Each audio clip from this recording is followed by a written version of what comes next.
आयोजक के रूप में संगीत कला मंदिर ट्रस्ट, संगीत कला मंदिर के द्वारा ये आयोजन किया जाता है और यदि पूरे वर्षों तक इसका निर्वाह हुआ तो इसमें प्रवृत्ति ही परम अनुकंपा। फिर तो व्यक्तियों के माध्यम से ही अपने संकल्प की पूर्ति कराते हैं। तो यह जो आयोजन या महीने में जो आयोजन होता है, मिलानी में होता है, अन्यत्र होता है, तो उसके लिए निमित्त के रूप में तो प्रभु ने जिन दंपति का वर्ण किया है वह भक्तिमयी सौभाग्यमती श्रीमती सरला जी बिरला और परम प्रबुद्ध सहृदय श्री वसंत कुमार जी उसके निमित्त रहे हैं और वे निरंतर इस दिशा में प्रयत्नशील रहते हैं।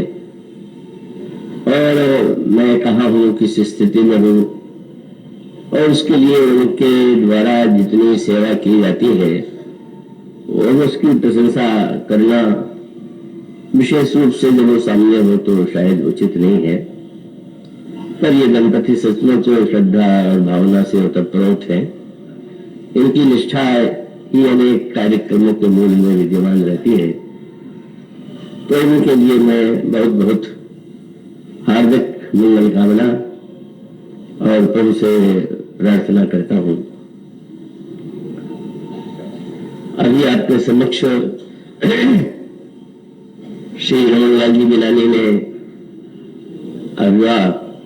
आभार प्रदर्शन का भाषण दिया और वे इतने वर्षों से निरंतर ऐसे सोता है कि जिन्हें प्रभु ने यह अवसर दिया कि वो प्रत्येक दिन इतने वर्षों में कथा श्रवण कर सके, तो स्वयं यह अपने आप में ही वही उपलब्धि है। और वे जब भाषण देते हैं तो उसमें उनकी भावना ही अभिव्यक्त होती है। वे भावना से भरे हुए भाषण में स्वागत करते हैं। दिल्ली में जब श्री रामनिवास जी जाजू के द्वारा स्वागत भाषण होता है तो उसमें काव्य और गद्य दोनों का अपना आनंद होता है और यहाँ इनके भाषण में एक भावनात्मक रस की अनुभूति होती है। और पहले दिन मंत्री जी ने जब यह भाषण किया, स्वागत भाषण, तो बाद में किसी ने कहा कि ये किस प्रांत के किस विभाग के मंत्री, तो मैंने कहा ये शाश्वत मंत्री हैं, कुछ समय वाले मंत्री नहीं। और मंत्री उनकी एक भाग्य है जो कि निरंतर कोई किसी पद पर रहने के कारण दोनों तो बड़ी भावुक है। तो ये जो अद्भुत संयोग प्रभु ने बनाया है और जिस तरह से आप सब लोग यहाँ एकत्र होते हैं, भगवत कथा श्रवण करते हैं, यह सब की सब प्रभु की महत्तम अनुकंपा है। तो इस संबंध में इस बार आज अंतिम विराम के प्रसंग में प्रसंग की पंक्तियां बदल करके मैंने पढ़ी और उसका कारण यही है कि केवल श्री लक्ष्मण ही इस प्रसंग के केंद्र नहीं है। अभी तो पिछले 2 दिनों से आपने यह ध्यान दिया होगा कि श्री हनुमान जी और श्री भरत का ही दिव्य चरित्र यहाँ समाविष्ट है। यह प्रभु के राज्याभिषेक का एक स्वरूप है, एक झांकी है। और उसमें कैसे सिंहासनासीन प्रभु के आसपास ये सारे भक्त जो है विविध वस्तुओं को लेकर के खड़े। इस बार कथा के संदर्भ में जो प्रसंग सरला जी ने चुना था, समय और काल का मानस में क्या दर्शन है, क्या महत्व है, उसी के माध्यम से आपके सामने कुछ बातें रखी गई। समय की ओर ध्यान इसलिए गया कि यह कहा गया कि यह 21वीं शताब्दी है, तो 21वीं शताब्दी हो न हो इस विवाद में तो कोई लाभ नहीं है, पर वो बड़ा जो उत्सव और आनंद मनाया गया वो भी स्वाभाविक है। लेकिन इस समय को जब हम केवल उत्सव के रूप में ही मनाने और समय के तत्व को, समय के स्वरूप को, समय का हमारे जीवन में क्या महत्व है, इस पर ध्यान में जाए तो शायद हम समय का पूरा सदुपयोग नहीं कर रहे। वस्तुतः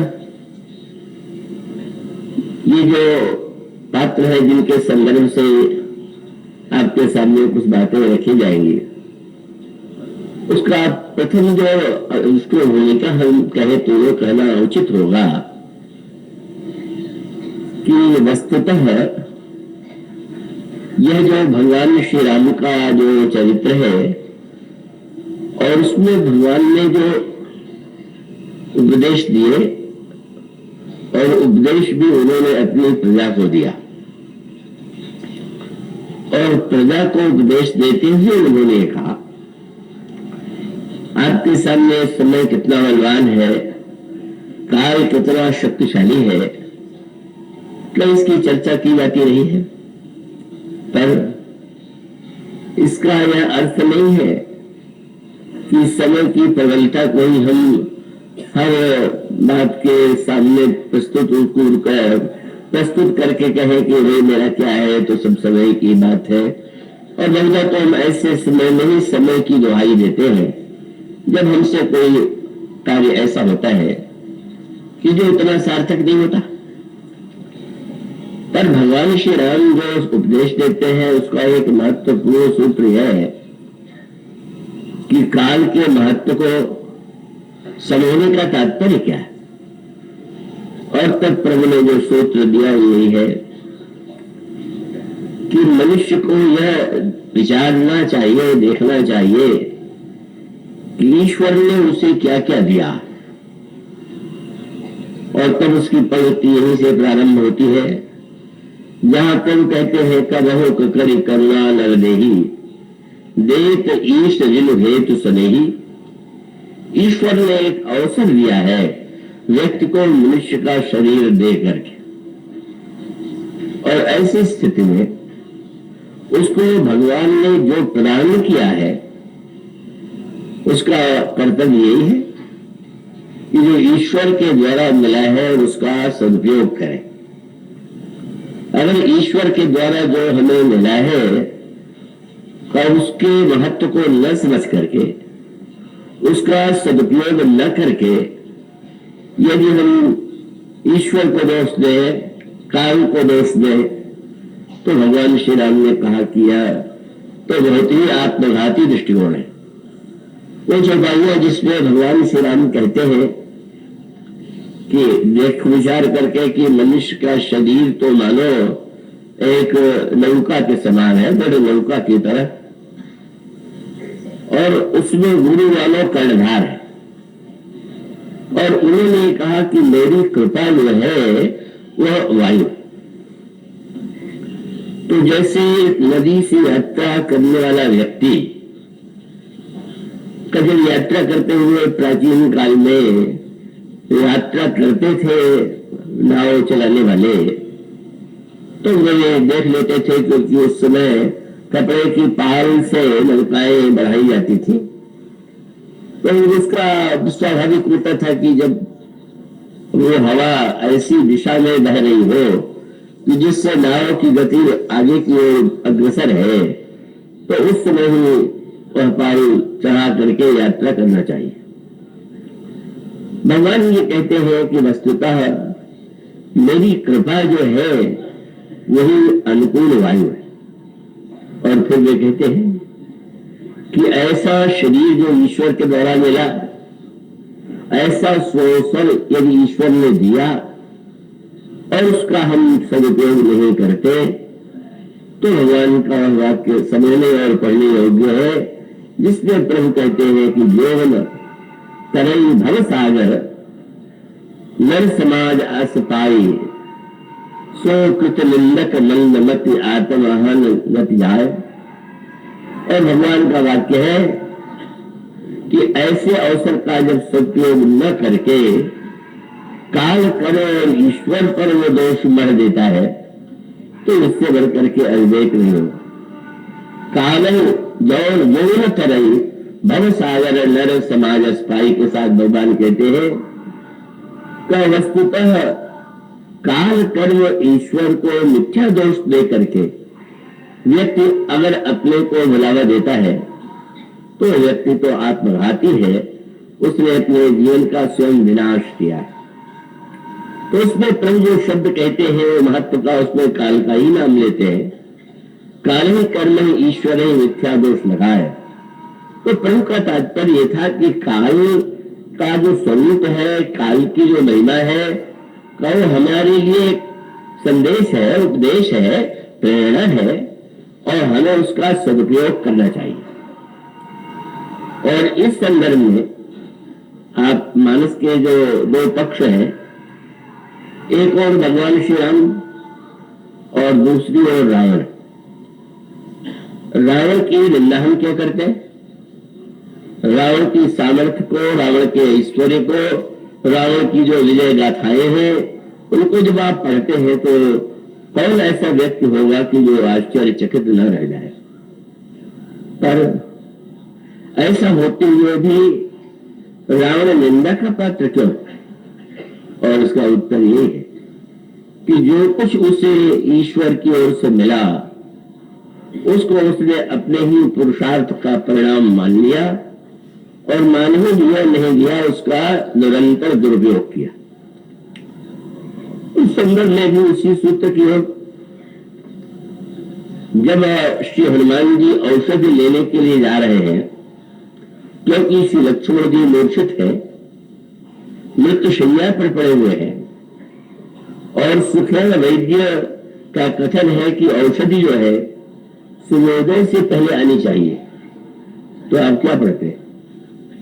यह काल नेमी के पास आकर के ये कहता है कि तुम वो जो औषधि लेने के लिए मानो जा रहा है, जो बड़ा बलवान है, उसकी गति बड़ी तीव्र है, तुम उसकी गति को रोक दो।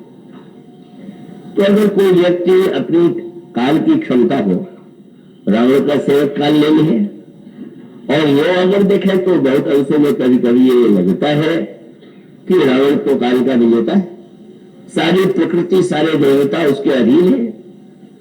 ऐसी स्थिति में रावण के जीवन की विडंबना ये है कि वो काल का यदि उपयोग भी करता है तो दूसरों की गति रोकने में, दूसरों को मृत्यु की दिशा में धकेलने में का माना हो गया एक सांकेतिक तात्पर्य कि उस काल नेमी की गति इतनी तीव्र थी कि हनुमान जी से भी पहले वो आगे पहुंच गया। पर आगे पहुंच करके भी उसका उद्देश्य क्या था कि किसी प्रकार से हनुमान की गति को मैं रोक दूं, जिससे ये औषधि समय पर न आ सके और लक्ष्मण के प्राण चले जाए और लंकेश्वर की लंका का जो अधिपति है उसकी विजय हो। यद्यपि उसे ज्ञात था कि यह संभव नहीं, पर राम के आदेश को अस्वीकार करना उसके लिए संभव नहीं। तो मान लो रावण जैसा व्यक्ति जो काल का अगर एक स्वरूप देखे तो उसके जीवन में दिखाई देता है, वो कितना समर्थ है कि यह भी लगने लगा था लोगों को कि इसने तो मृत्यु को जीत लिया, जिसका सिर कटने पर और जिसकी भुजाएं कटने के बाद भी नए सिर और नई भुजाएं निकल आती हो। क्या ऐसा नहीं लगता है कि उसने भयानक काल को जीत लिया, मृत्यु को परास्त कर दिया? किंतु रावण की जो क्षमता है, जो चमत्कार है, वो जो स्वामी जी ने कहा रावण से बढ़ करके योगी तो मिलना कठिन है, पर हाँ अगर वो योगी है तो उसके साथ एक और अक्षर जोड़ना होगा, पुरुष कुयोगी जीव उरगारी। रावण योगी नहीं, उसके लिए शब्द है कुयोगी। उसका अभिप्राय कि एकाग्रता की इतनी बड़ी शक्ति जिसके पास हो कि इसके लिए जब जनक नंदिनी सीता ने त्रिजटा से ये कहा कि परुष पुरुष से हमारे प्रियतम के बाण तो अमोघ है, पर उनका बाण लगने पर भी वह जीवित है, इसका कारण क्या है? तो त्रिजटा ने कहा कि क्षमा कीजिएगा, उसके कारण तो आप ही हैं। मैं दुर्गा देवी, रावण हर क्षण आपका ध्यान करता रहता है। ध्यान के लिए कितना आप सब हम सब प्रयत्न करते होंगे, थोड़ी देर ध्यान लग जाए इसके लिए व्यग्र रहते हैं, उसके लिए न जाने कितनी साधनाएं बताई गई। पर आप कल्पना कीजिए कि उस व्यक्ति में कितनी एकाग्रता होगी। लंका में युद्ध हो गए, लंका में विनाश हुआ, लंका में योद्धा मारे जा रहे हैं और स्वयं भी उसके ऊपर वाणों का प्रहार हो रहा है, पर एक क्षण के लिए भी सीता जी को नहीं भूलता। क्या इतना बड़ा ध्यान करने वाला आपको कोई मिला होगा?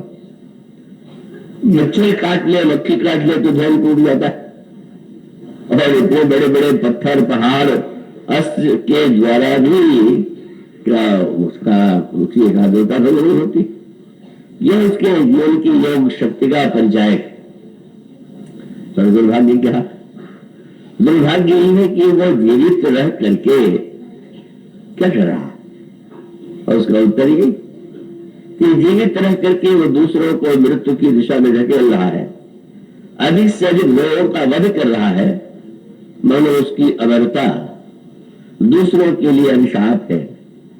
ऐसी स्थिति में ऐसी काल की जो एकाग्रता की शक्ति है, इसको एक श्लोक में जिसे आपने बार बार सुना होगा, उसको उसमें इसी रूप में प्रस्तुत किया गया कि कुंभकर्ण से जब उसने यह समाचार सुनाए तो कुंभकर्ण ने यह पूछ लिया कि तुमने कार्य तो अत्यंत अनुचित किया, लेकिन अब तुमने इतना अनुचित किया था तो और थोड़ा कर लेते क्या?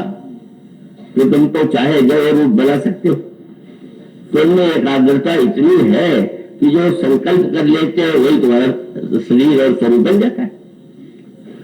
तो यदि सीता जी का हल करके लाए तो तुम ऐसा संकल्प करते और राम का रूप बना लेते और सीता भ्रमित हो जाती, शायद तुम्हारी इच्छा पूर्ण हो जाती।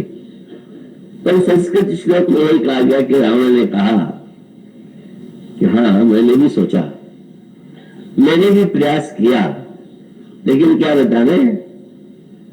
वाक्य अनीता भवता यदा पतिरथा साध्वी धरती सदा स्फुर्जन राक्षस माया नच कथम रामांग मंगली कथम। रावण कहता है, जब मैंने सोचा कि राम का रूप बनावे और ध्यान करने बैठा तो ये दशा हो गई कि कर्तुश्चेतस राम रूप ममलम दोवा दल श्यामलम तुच्छम ब्रह्म पदम परम पर बधो संगप संगप। उस समय मेरा हृदय इतना पवित्र शुद्ध और वैराग्य युक्त हो गया कि भला उस समय वासना की पूर्ति की बात मैं सोच कैसे सकता था। तब तो तुरंत मैंने ध्यान छोड़ दिया कि थोड़ी देर ध्यान किया तो राज्य छूटेगा और साधु बन करके भीख मांगनी पड़ेगी। माने जो इतना एकाग्र हो सकता है वह एकाग्रता का उपयोग भगवान के ध्यान में नहीं करता, और जिन सीता जी के ध्यान में वह अपनी शक्ति का उपयोग करता है, अगर इस पर भी उसकी दृष्टि चली जाती कि सीता जी किसका ध्यान कर रही है तो उसका कल्याण हो जाता। क्योंकि त्रिजटा ने कहा कि रावण का दुर्भाग्य यह है कि हर क्षण आपकी स्मृति बनी, लेकिन उसको ये पता नहीं है कि आप तो निरंतर श्री रामभद्र के ध्यान में डूबी हुई, और इसलिए प्रभु के सामने समस्या ये है, यही कि हृदय बस जानकी जानकी उड़ मम बास है, मम भुवन उदर अनेक राजत लगे सबकर नाश।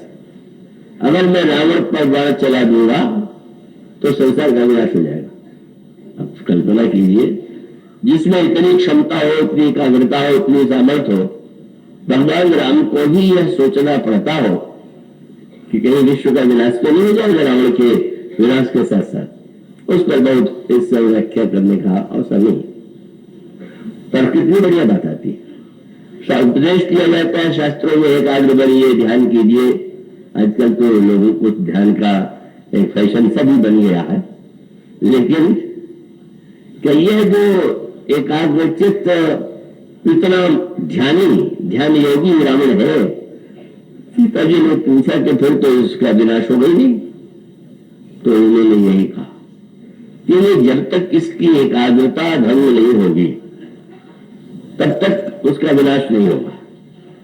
और इसका उपाय क्या है कि प्रभु को एक ऐसे बाण का प्रयोग करना होगा कि इस बाण के प्रहार से वो आपको भूल जाए, और जिस समय वो आपसे के ध्यान से अलग हो जाएगा और उस समय प्रभु के बाण से उसका विनाश हो जाएगा। लागत सर हो ही विकल, छूट जाए ही तो ध्यान, तब रावण ही मारी है छलम कृपा निधान।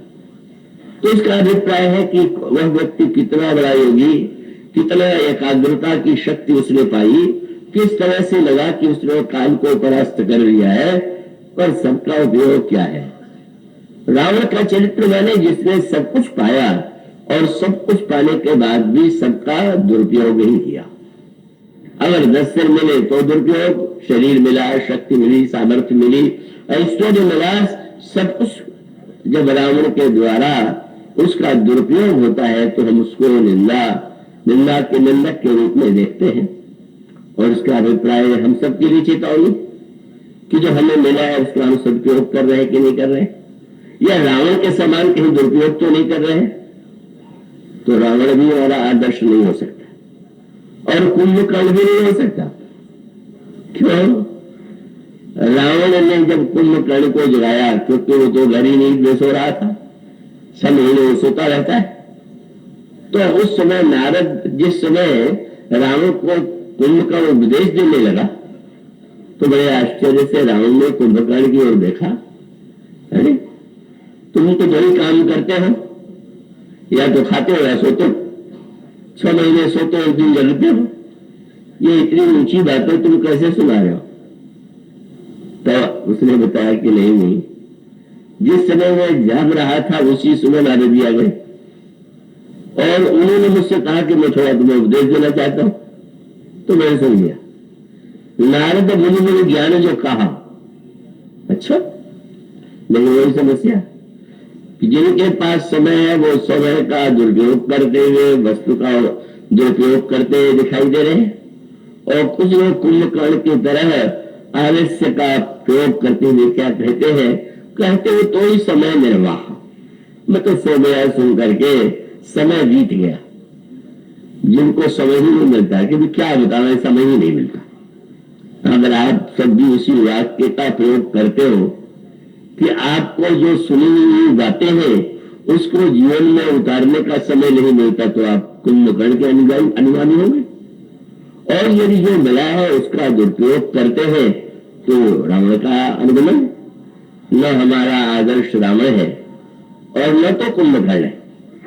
यह जो एक दूसरी धारा, और प्रभु के जो भक्त हैं उनके चरित्र में काल का जो स्वरूप, जो वस्तु जैसी मिली हुई है उसका श्रेष्ठतम उपयोग, और उसके साथ साथ जो समस्याएं उत्पन्न होती है उन सबका सर्वश्रेष्ठ चित्र जो है आपको लक्ष्मण जी की मूर्छा के प्रसंग में मिलेगा।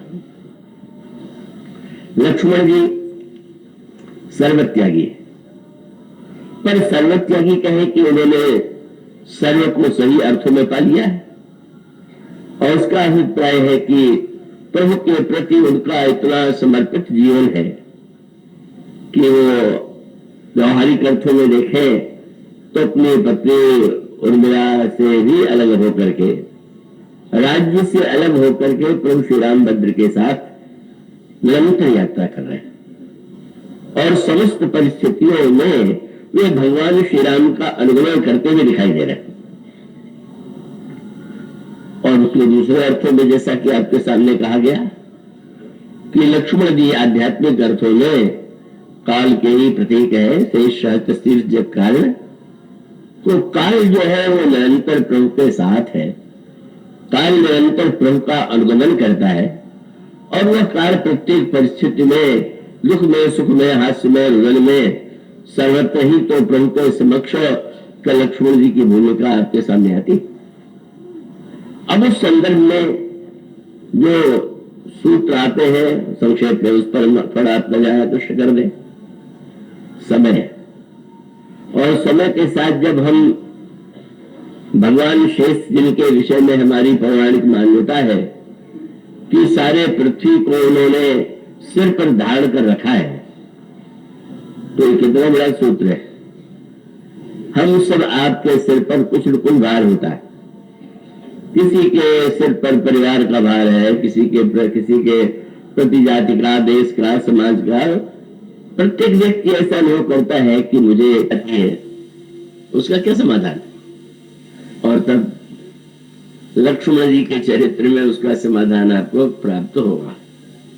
चाहे पौराणिक भाषा में ये कहें कि लक्ष्मण जी यदि श्रेष्ठ हैं तो भगवान कच्छप है, और वो न तो श्रेष्ठ दिखाई पड़ते हैं और न कच्छप दिखाई पड़ते हैं। समझने आने योग्य वस्तु है। अगर शेष काल के स्वरूप है तो काल तो प्रत्यक्ष रूप से किसी के सामने नहीं दिखाई देता, और उनको धारण करने वाले जो कच्छप भगवान हैं वह तो कभी दिखाई ही नहीं देते। तो उस संदर्भ में न दिखाई देने पर भी लक्ष्मण जी की भूमिका क्या है। लक्ष्मण जी ने भार को कैसे देखा, कैसे उसे उठाते हैं। हनुमान जी ने उस भार की समस्या का समाधान हमें आपको कैसा दिया, और श्री भरत के द्वारा उसका समाधान कैसे मिला। अगर इस प्रसंग को थोड़ा भी हम गहराई से समझने का प्रयास करें तो हमें बहुत से प्रश्नों का उत्तर मिल जाएगा। और वो पहला सूत्र तो यही है कि जब भगवान श्री राम बन जाने लगते हैं तो एक उत्तर आता है कि जब प्रभु ने नीति और व्यवहार की परंपरा का पालन करते हुए लक्ष्मण जी को उपदेश दिया। उन्होंने याद किया क्योंकि उन्होंने देखा कि लक्ष्मण तो इस समाचार को सुनते ही इतने व्यथित और व्याकुल हो गए, और उन्हें भय लगा कि कहीं प्रभु मेरा परित्याग तो नहीं कर देंगे। और उस समय व्याकुल और व्यथित लक्ष्मण जी को सामने देख करके प्रभु समझ गए कि लक्ष्मण मेरे साथ रहने के लिए कितने व्यग्र हैं। और तब उन्होंने लक्ष्मण जी को कुछ उपदेश दिए, और उन्होंने कहा कि लक्ष्मण तुम तो ये जानते हो कि पिताजी के वाक्य की रक्षा के लिए मुझे बन जाना है, और तुम्हें यह भी याद है कि भवन भरत रिपु सूदन नहीं, भरत नहीं है, शत्रु भी नहीं, और पिताजी हैं तो, पर राव मम दुख मनवाए, युद्ध तो है ही पर मेरे वियोग का भी उनको दुख है। अब यदि तुम मेरे साथ चले जाओगे तो अयोध्या की प्रजा भी अनाथ हो जाएगी, क्योंकि मान्यता यह है कि जिस राजा के राज्य में प्रजा दुखी होती है उसे नरक में जाना पड़ता है। जा सुराज्य प्रिय प्रजा दुखारी, सो नृपावश्य नरक अधिकारी। और ऐसी स्थिति में तुम ध्यान रखो कि तुम कायरता मत दिखाओ। तात प्रेम बस जनि कदराहू, समुझ हृदय परिणाम उछाहू। तुम परिणाम में कल्याण ही होगा ऐसा मान करके इस समय अयोध्या के शासन का भार तुम उठाओ। वहीं से प्रारंभ हो जाता है। अब फिर वही समस्या कि कई प्रकार के भार और उनको उठाने की समस्या आती, और व्यक्ति को यह निर्णय करना पड़ता है कि कौन सा भार उसे उठाना चाहिए और किसे उठाने में वो सक्षम है। अब अगर कोई व्यक्ति सामर्थ्य न हो और अपनी सीमा से बाहर हो करके कोई बोझ उठा ले तो बोझ के नीचे ही दब करके वो पिस जाएगा। तो फिर ऐसी स्थिति में व्यक्ति के लिए आवश्यक है कि वो अपने को, अपने क्षमताओं को, अपनी योग्यताओं को नापने की चेष्टा करे। मैं क्या कर सकता हूं और क्या नहीं कर सकता हूं। ये नहीं कि अगर सुन लिया कि ये कार्य बहुत बढ़िया है, बहुत अच्छा है, और बिना सोचे समझे हम इस प्रदर्शन की आकांक्षा से कि लोग समझे कि हमने इतना बड़ा भार उठा लिया है। यह भूल तो व्यक्ति को बिल्कुल का स्वयं ही वो दब जाता है, और जिसे उठा करके रखा है वो भी तो अगर उसके सिर पर उठाने की शक्ति नहीं तो गिरेगा। तो लक्ष्मण जी ने बहुत सुंदर उत्तर दिया। उन्होंने कहा प्रभु ठीक है, पर आप जिनके भार की बात कह रहे हैं का भार दो प्रकार के व्यक्ति उठाते हैं। एक तो जो लोग कीर्ति चाहते हैं कि लोग मुझे समझे कि ये तो भाई बड़ा इन्होंने भार रखा, या समाज में जो सम्मान चाहते हैं, धन और ऐश्वर्य भी चाहते हैं, अथवा जिनकी इच्छा है कि मृत्यु के बाद हमें स्वर्ग मिले।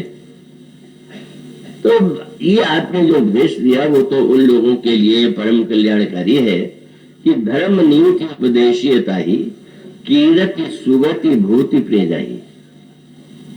तो क्या तुम्हारे कहने का तात्पर्य है कि मेरा इस कामना के भार नहीं उठाया जा सकता?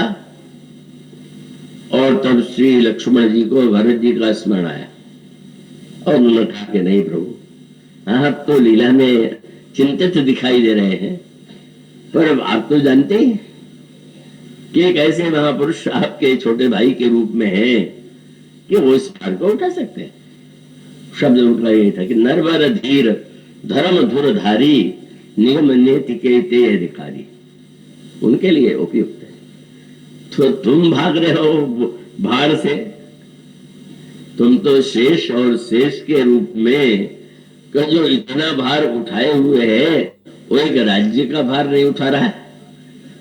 तो लक्ष्मण जी ने चिड़ पकड़ करके कहा कि शेष जो है भार तभी उठा पाते हैं जब आप उनके हृदय में होते, आपको गोद में लिए रहते, पर आप तो कह रहे मुझसे अलग होकर के तुम बोझ उठाओ।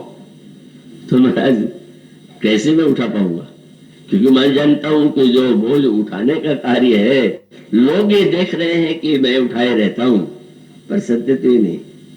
और तब उन्होंने यही कहा कि जो श्रेष्ठ पुरुष है जो निष्काम भाव से भी बिना कीर्ति धन के कामना के भी जो बोझ उठाते हैं उनके अभाव तो नहीं है।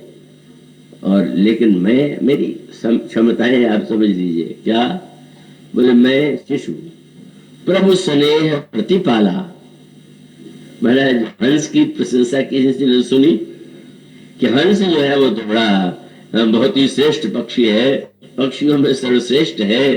और उसने जाकर के कहा कि हंस, मैंने तुम्हारी बड़ी प्रशंसा सुनी है, तो मैं तो चाहता हूं कि तुम जो है सुमेरु पर्वत को उठा ले तो कितना अच्छा रहेगा।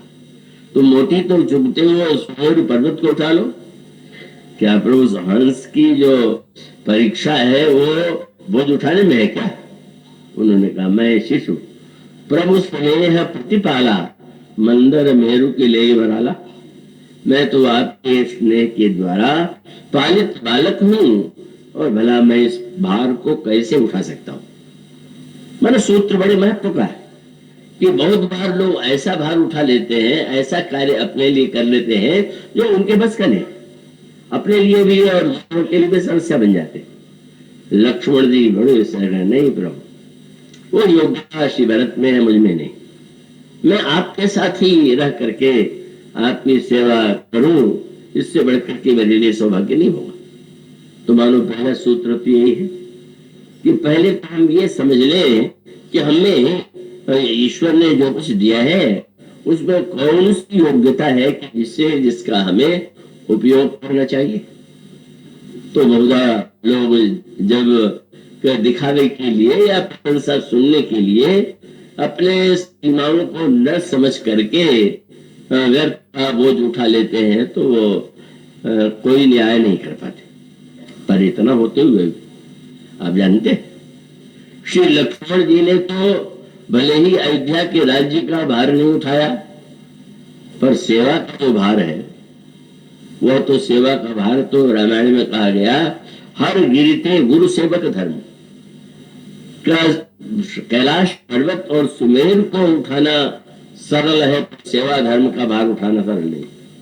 और सचमुच कैसा लग रहा कि राज्य छोड़ के चले गए, परिवार छोड़ करके चले गए, भार उठाने से भाग गए, पर नहीं उन्होंने प्रभु की सेवा का ऐसा भार लिया और उस भार का कितना उन्होंने पूरे चरित्र में पालन किया, इसको आप उनके चरित्र के घटित जो घटनाएं हैं उनके माध्यम से समझ सकते हैं।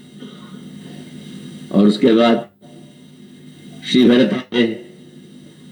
श्री भरत, यह कल्पना करना भी उनके लिए असही है कि अयोध्या के राज सिंहासन पर बैठ सकते हैं, और वे भी यह मान करके कि इस अयोध्या में जो अनर्थ हुआ है महारानी कैकेयी और मंथरा के द्वारा, उसका एकमात्र समाधान यही है कि प्रभु श्री रामभद्र का राज तिलक हो और सारे राज्य के तिलक की सामग्री चित्रकूट ले आई जाए, और वही गुरुदेव से हम प्रार्थना करेंगे कि हमारे प्रभु का राज्य तिलक हो, और राज्य तिलक के बाद वो अयोध्या पर भी कृपा करें, पर बने ही देव राम ही राजू।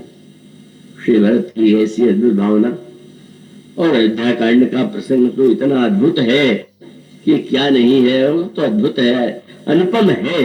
अयोध्या कांड तो भावना की दृष्टि से, विचार की दृष्टि से और समस्त चिंतन की दृष्टि से रामायण के सर्वश्रेष्ठ प्रसंग के रूप में ही उसे पढ़ा जाना चाहिए। पर अंत में जब यह निर्णय हुआ कि प्रभु ने एक कहा कि लक्ष्मण ने तो अस्वीकार कर दिया, अब ऐसी स्थिति में मैं चाहता हूं कि भार तुम उठाओ। महाराज, जिसका भार शेषावतार या लक्ष्मण नहीं कर पाए, उठा पाए, मैं उठा लूंगा। तो प्रभु ने कहा कि चिंता करने की आवश्यकता नहीं।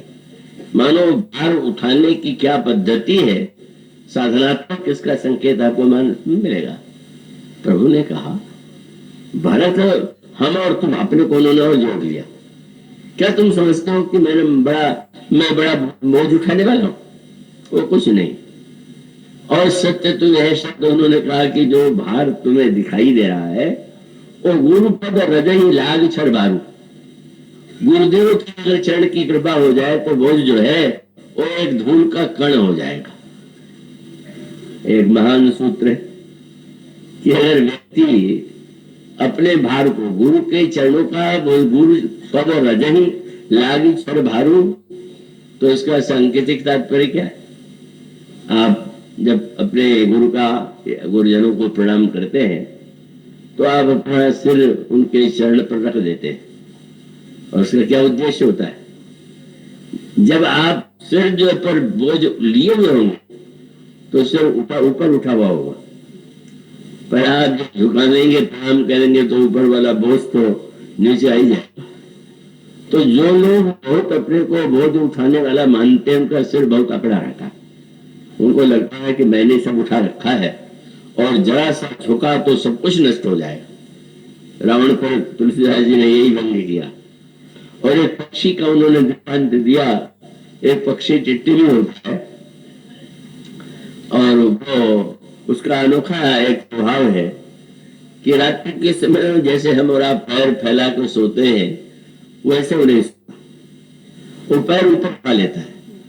तो वो तो कह सकता है कोई प्राण विज्ञान वाला कि भाई वो तो पक्षी का स्वभाव, पर कभी लोग ऐसे नहीं मानते तो पूछ लेते हैं। टिटरी से पूछ लिया कि कवि जी ने कि भाई तुम रात को भी पैर नहीं फैलाते हो और ऊपर उठाए रखते हो, ऐसा क्यों करते हो? तो उसने कहा कि हम तुम्हारी तरह स्वार्थी थोड़ी है जो पैर फैला के सो जाए। क्या बोले, देख नहीं रहे हो कितना ऊपर आकाश है, कितने ग्रह नक्षत्र तारे हैं, ये रात को अगर कहीं गिरे तो सब दब के मर जाएंगे, इसलिए पैर ऊपर किए हुए हूं तो मैं रोक लूंगा। वो समझने का अभिमानी व्यक्ति यही मानने की भूल करता है, और उसकी तुलना रावण से उन्होंने किया। उमा रावण ही, शंकर जी ने हंस करके कहा, रावण ने कैलाश पर्वत को क्या उठा लिया, वो समझने लगा कि उसके समान कोई अद्वितीय है ही नहीं, और वो वस्तुतः ये नहीं जानता कि उसने उठा नहीं लिया, मैं स्वयं उठ गया। उसने ब्रह्मवश मान लिया कि उसने कैलाश पर्वत सहित मुझे उठा लिया। और तब उनका वाक्य, उमा रावण ही अस अभिमाना जिन टिट्टी विखब सूट उताना। तो मानो उन्होंने कहा कि भरत, क्या ये मानना आवश्यक है क्या? तो निज सिर भार भरत जी जाना, खरत कोटि विधि बन अनुमाना, इतना बड़ा भार प्रभु दे रहे हैं, क्या मैं उठाने योग्य हूं? उन्होंने कहा उठाने की क्या बात है, व्यवहार में तुम उठाओगे, पर तुम तो निरंतर गुरु भक्त हो, गुरु के चरणों में तुम्हारा अनुराग है, और गुरु जी अगर कृपा कर देंगे तो तुम्हारा सारा बोझ तो गुरुदेव के चरणों में ही सन्निहित होगा, और तुम्हें जैसे चरण में धूल होती है इसी प्रकार से सारा बोझ जो है धूल की तरह लगेगा। मनुसूत्र यह है, गुरु की क्या भूमिका है, गुरु के वर्ण का क्या तात्पर्य? रावण के समान गुरु का वर्ण करना है तो अपने अभिमान को और बढ़ाना का, जहां पर ये प्रदर्शित करने का प्रयास है कि मैंने तो शंकर जी और पार्वती जी को पर्वत से उठा लिया, वहां तो गुरु का कोई अर्थ ही नहीं। गुरु का अभिप्राय है जहां पर मनुष्य अभिमान का त्याग कर देता है और वो हर वस्तु में यह कह करके स्वीकार कर लेता है कि यह सब गुरुदेव की कृपा का परिणाम। और भगवान राम ने अपनी नर लीला में हर कार्य के लिए जब भी कोई कार्य हुआ तो उन्होंने कहीं चरणों का, जब वह शंकर जी का धनुष उठाने का समय आया तो कोई नहीं उठा पाया, पर हनुमान जी जब श्री प्रभु रामभद्र के द्वारा धनुष उठाया गया तो उठाया नहीं गया, उठ गया। और वो उठ कैसे गया? गोस्वामी कहते भगवान राम ने धनुष के पास में गए और गुरु प्रणाम मन ही मन कीन्हा, अति लाघव उठाई धन लीना का, गुरुदेव को जब एक ओर रख करके आपने आज्ञा दिया कि धनुष उठाना है तो होना है, तो वो तो आपका संकल्प ही सब कुछ है, ऐसी भावना के द्वारा धनुर्भंग हो जाता है। और सारे प्रभुओं में प्रभु की भूमिका इसी रूप में सामने आती है। तो उन्होंने ये कहा कि भरत, मैं नहीं समझ पाता कि इसमें कोई चिंता की बात है, पर श्री भरत ने जब बहुत आग्रह किया तो उन्होंने यही कहा कि अच्छा, यदि तुम आधार ही चाहते हो तो बिन उधार मन तोषण शांति। भरत जी ने कहा आप ठीक ही कहते हैं, पर कोई ऐसा आधार भी तो आप कृपा करके दे कि जिसके सहारे मैं इस बोझ को उठाने में सक्षम हूं। गुरुदेव की कृपा है पर कुछ और भी तो चाहिए। और तब प्रभु करी कृपा पावरी दीनी, सादर भरत शीश धर लीनी, पावरी को श्री भरत जी ने सिर पर उठा लिया। आश्चर्य हुआ, पावरी पैर में पहनने की वस्तु है, सिर पर उठाने की तो नहीं।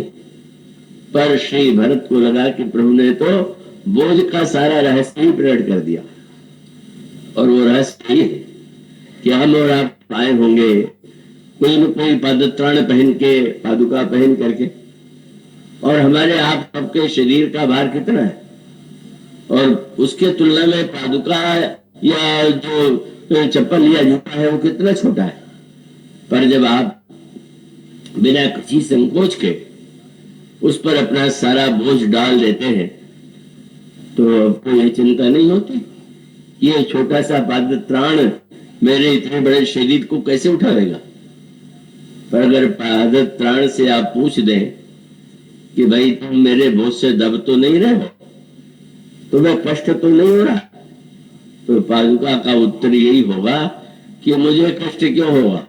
क्या बोले, आप तो समझ रहा है कि आपका भार मुझे ढोना है, जब आप चलेंगे तो मेरा भार भी आप ही ढोएंगे, मैं नहीं ढोऊंगा। इसका अर्थ क्या है कि दिखाई भले ही कोई दे, लेकिन वस्तुतः पादुका ही बता देती है कि दिखाई दे रहा है कि पादुका पर सारा भार है, और पादुका को ज्ञात है कि मुझे भी ले चलने का कार्य जो है वो तो पद ही कर रहा है। संक्षेप में, क्योंकि समय और काल की बात है तो समय की बड़ी महिमा है, तो पर आज थोड़ा सा आप लोग समय और काल को भूल जाए तो ये अच्छा। कभी कभी उसको भूलना भी तो चाहिए, और रामायण में तो ऐसे प्रसंग आते हैं जब काल को भुला दिया गया, और वो भुला देना भी एक भावनात्मक उसका अर्थ है, व्याख्या है।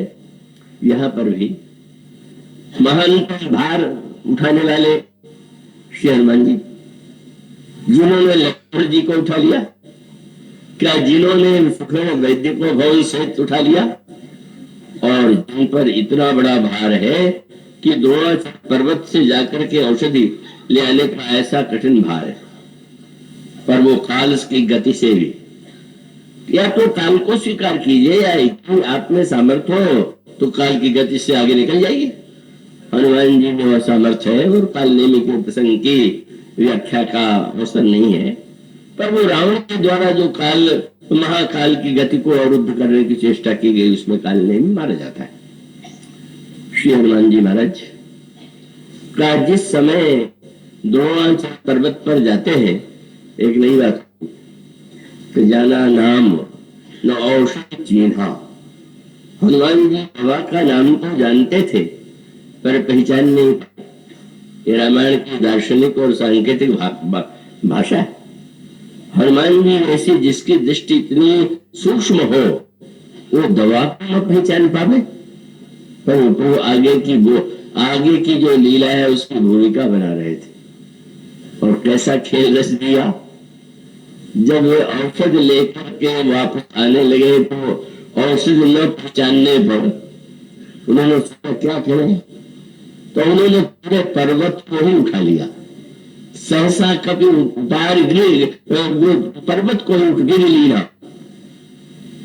ये क्या है, बहुत हनुमान जी के पौरुष का भी परिचय है, लेकिन बहुत बड़ा संकेत कि अगर हम पहचान जाए तो बिना बोझ के भी उठाए हमको औषधि मिल जानी चाहिए, और नहीं तो पहाड़ भर चलिए, पहाड़ को भरिए। और यही प्रभु अपनी वह लीला करते हैं जब उनके मन में अचानक श्री हनुमान जी की यह भावना उदित होती है कि प्रभु तो निरंतर युद्ध करते हुए प्रातः सायंकाल के समय जब भी बैठते हैं तो श्री भरत का चरित्र और भरत का वर्णन अवश्य करते हैं। तो आश्चर्य है, श्री भरत को भी मिलने नहीं आते, और ऐसे अवसर पर वो पता लगा करके सेवा में लेकर के भी नहीं आए। तो क्या प्रभु के द्वारा जो श्री भरत की प्रशंसा होती है वो प्रभु के स्वभाव की उदारता का परिचय है क्या? ये बड़ी उदारता की प्रशंसा करते हैं, तो क्यों न हम मेरा अयोध्या के ऊपर से ही चले होते हुए और वो पर्वत लिए हुए जिस समय आकाश में आए, एक अनोखा दृश्य है। अर्धरात का समय है और श्री भरत उस समय जाते थे, सारे अयोध्या की प्रजा सो रही है, श्री भरत जाते हैं। व्यक्ति तो जिसके पास समृद्धि सोता है, सेवक जागता है, पर श्री भरत जग रहे हैं कि हमारे प्रभु की प्रजा सुख की नींद सो सके। और जो ही हनुमान जी की ओर उन्होंने देखा, विशाल शरीर, उस पर बड़ा पर्वत, अचानक के हृदय में यह बात आई कि यह तो कोई विशाल निशाचर जान पड़ता है और यह इस पर्वत को कहीं अयोध्या के ऊपर पटक तो नहीं देगा। और तब उन्होंने एक बिना फल का बाण, प्रभु एक लीला कौतुक कर रहे हैं, एक बार प्रभु ने बिना फल का बाण मारीच पर चलाया था, और आज श्री भरत में भी तो देखा भरत विशाल आती निश्चर मन अनुमान बिन फल सहायक मारे चाप श्रवण लगी, और बाण लगते ही मूर्छा का खेल बड़ा अनोखा, परम मूर्छी नहीं लागत सहायक। हनुमान जी मूर्छित हो गए। कितना बड़ा व्यंग है कि कोई अगर व्यंग यह सोचे कि मैं इतना महान हूं कि दूसरों की मूर्छा दूर कर सकता हूं, तो हनुमान जी ने कहा कि प्रभु आपने दिखला दिया कि अपनी मूर्छा तो दूर कर लो, दूसरों की मूर्छा दूर करने की बात तो बाद में सोचना। संकेत बहुत सुंदर था, और लेकिन फिर वही बात, भक्त तो किसी स्थिति में हो, हनुमान लक्ष्मण जी के गिरे तो हनुमान जी प्रभु की गोदी में उन्हें ले आए, और हनुमान जी जब ऊपर से नीचे गिरे तो सुमिरत राम राम रघुनायक, प्रभु के नाम का ही स्मरण किया। श्री भरत व्याकुल होकर के हृदय से लगा लेते हैं, मुझसे कितना बड़ा अपराध हो गया, आज मैंने एक ऐसे भक्त पर बाण चला दिया जो मूर्छा के समय भी प्रभु का नाम ले रहा है। कितना मैं अभागा हूँ, दैव ने पता नहीं मुझे क्यों जन्म दिया है, दैव मैं किस जगह जाए प्रभु के एक काज में आए। हनुमान जी कैसे उनकी मूर्छा दूर, और तब एक नया दृश्य था क्या, हनुमान विष्णु से प्रार्थना करते हुए श्री भरत जी ने कहा, हे प्रभु, जो मोरे मन बच अरु काया, प्रीत राम पद कमल माया। अगर मन वचन कर्म से आपके चरणों में मेरा प्रेम हो और आप मेरे प्रति अनुकूल हो तो कभी हो विगत श्रम शूला, जो मुंह पर रघुपति अनुकूला। अगर आप अनुकूल हैं तो बंदर महोदय का श्रम और सूल दोनों दूर हो जाए। हनुमान जी को चैतन्य के सुनने के बाद पूछते उनकी व्याकुलता की आप कल्पना कीजिए। लक्ष्मण की मृत्यु का कारण यदि मैं होना था तो आज भरत पर, हनुमान पर बाण का प्रहार करके हनुमान ही नहीं लक्ष्मण की मृत्यु का कारण मैं बन जाऊंगा। बड़े व्याकुल हुए। और उसके बाद जो प्रभु चाहते थे क्या, उन्होंने कहा, महाराज एक ही उपाय मुझे अब सूझ रहा है, क्या क्या आप कृपा करके मेरे बाण पर बैठ जाइए और जहां पर प्रभु है मैं आपको वहां तक पहुंचा दूं। चौमम सायक शैल समेता, पठमो जह कृपा निकेता। एक क्षण के लिए एक विमान की छाया, वहां बड़े से बड़े व्यक्ति में भी कई लोग सारा जीवन ही अभिमान में रहते, पर उच्च व्यक्ति के जीवन में भी कभी एक झलक सी आती। हनुमान जी ने श्री भरत की ओर देखा, शरीर टूला, केवल हड्डियां दिखाई दे रही हैं और कह रहे हैं कि आप ये पर्वत लेकर के बाण पर चढ़ जाइए। अरे सुन कपि मन उपजा अभिमाना, मोरे बाण चले कि माना। मेरा बाण उठाना क्या किसी बाण के लिए संभव है क्या? लेकिन बस एक क्षण की झलक आई और तुरंत राम प्रताप, अरे मैं क्या सोच रहा हूं, वस्तुतः ये तो मेरी भ्रांति। और तब उन्होंने ही चरणों में प्रणाम करके कहा कि महाराज आप आज्ञा दीजिए, आशीर्वाद दीजिए, मैं आपके वाणिकी का जो कार्य है वही मेरे माध्यम से संपन्न हो जाएगा। और वहां से चलते हुए श्री हनुमान जी स्मरण किसका कर रहे हैं, मैं हार गया, मुझ पर बाण चला दिया, ऐसा नहीं। भरत बाहुबल शील गुण प्रभु पद प्रीति अपार, और जात पराहत मन ही मन पुन पुन और पुन पुन पवन कुमार। वाह, धन्य है जो निरंतर जागृत है।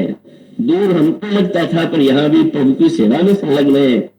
और कैसी कृपा हो गई कि आज मुझे एक नया जीवन, नया अर्थ मिला।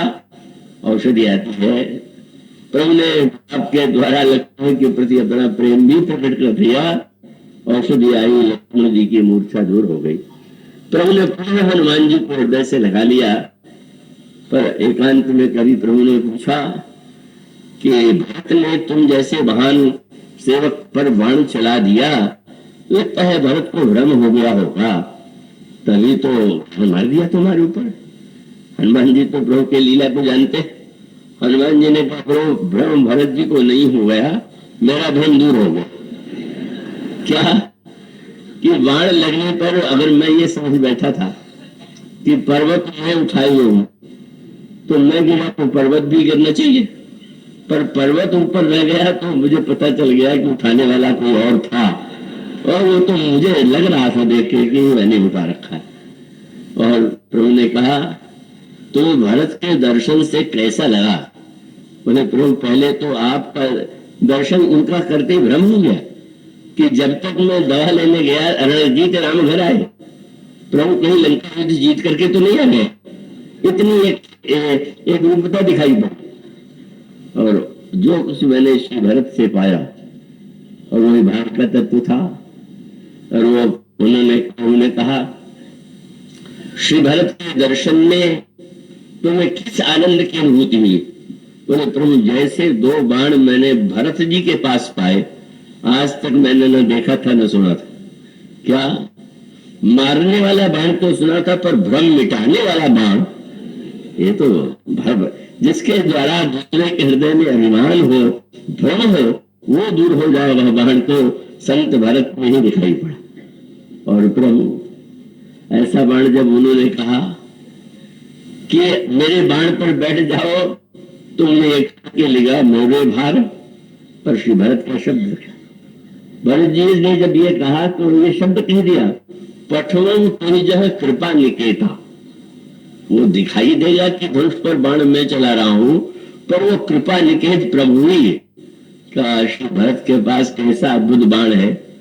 सारे शास्त्रों का मैंने अध्ययन किया, योद्धाओं को देखा, लेकिन आज तक मैंने कहीं नहीं सुना था कि ऐसा भी बाण होता है जो जीव को आपके पास पहुंचा दे। ऐसा बाण भरत के पास ही हो सकता है, और वह बाण कृपा का बाण है। वही कृपा शब्द, कुछ नहीं श्री भरत को तो अपने जीवन में कुछ नहीं प्रतीत होता है, केवल प्रभु की कृपा। मानो हनुमान जी भी कृपा, पर श्री हनुमान जी ने कहा कि प्रभु देखिए ना, मैंने लक्ष्मण जी की मूर्छा दूर करने के लिए वैद्य को ढो करके मैं ले आया, दवा को ठोक करके ले आया, मैं भी तो मूर्छित हो गया। श्री भरत जी ने तो किसी वैद्य को नहीं बुलाया, श्री भरत जी ने तो कहीं दवा लेने किसी को नहीं भेजा, उन्होंने तो एक वाक्य में ही मेरी मूर्छा दूर कर दी। क्या जब उन्होंने ये कह दिया कि मेरे यदि प्रभु की कृपा है, उनके चरणों में प्रीति है, तो श्रम सूल दूर हो जाए, और दूर हो गया, तो मुझे लगा कि यह तो मैं भी जानता था, पर अगर मैं इसका स्मरण आता तो व्यर्थ का बोझ क्यों ढोता। मैं ही वही बात कह देता कि लक्ष्मण जी की मूर्छा दूर हो जाए। मानो इस बात का तत्व यही है कि व्यक्ति अपने आप में जो मिला है उसका सदुपयोग करे।